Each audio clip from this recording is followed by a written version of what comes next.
I recently got my hands on the Discovery set from the Swedish fragrance house Stora Skuggan, and their new scent Pine is part of it. So I'm really excited to share my impressions of their entire lineup of incredible perfumes. Thoroughly enjoyed all of these fragrances a lot, but if I had to rank them all from my least to most favorites, this is how I would rank them. At number 8, we have Silphium, which is a fragrance based on a historical plant by the same name that is now extinct and includes cistus, Silphium accord, cinnamon, tobacco, geranium, black pepper, ginger, clove, frankincense, cedarwood, myrrh, and leather. This is a very clean take on the tobacco-leather combination.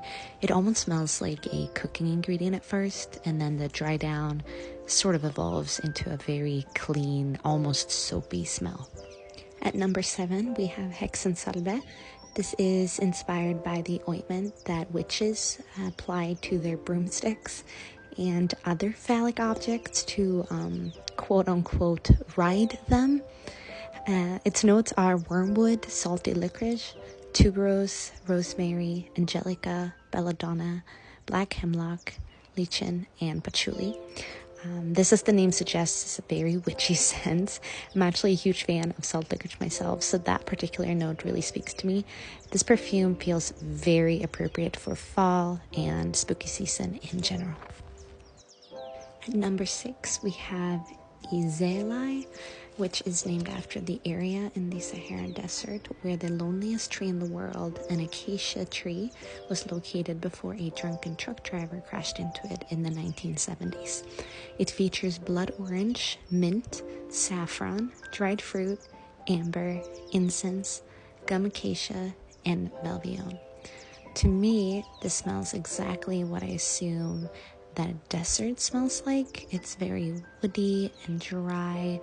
I kind of think of khaki colored pants for some reason. It's a very pleasant, ambery, saffrony, incensey scent, and it's very unique. I really want my boyfriend to try this one because I find it quite appealing. Spot 5 goes to Mist Poofer, which is based on the unexplained sonic boom reminiscent of distant cannon fire that occurs out of fog on large lakes. Its notes are immortelle, bergamot, fig leaf, pine, ozone, smoke, vetiver, malt sugar, and cypriol. This really does smell like smoke, almost in an effervescent, airy sort of way, yet it's grounded and woodsy. This is a super photorealistic scent of this concept, and I find it an incredible feat to capture this journey in a fragrance. At number 4, we have Stora Skuggan's newest release, Pine. So in contrast to all of the intricate and mythical backstories of all of their other perfumes, Pine's description is simply pine. It smells like pine. The notes are, surprisingly, pine, pine, pine, and more pine. Oh, and let's not forget pine. This smells exactly like my grandpa, but in the best way possible.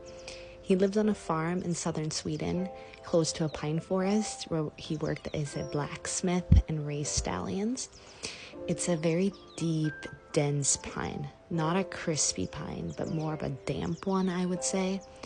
And I'm quite moved by the scent memory that this fragrance evoked. This video is getting quite long, so stay tuned for part 2, where I'll tell you about my favorite 3 scents from Stora Skuggan.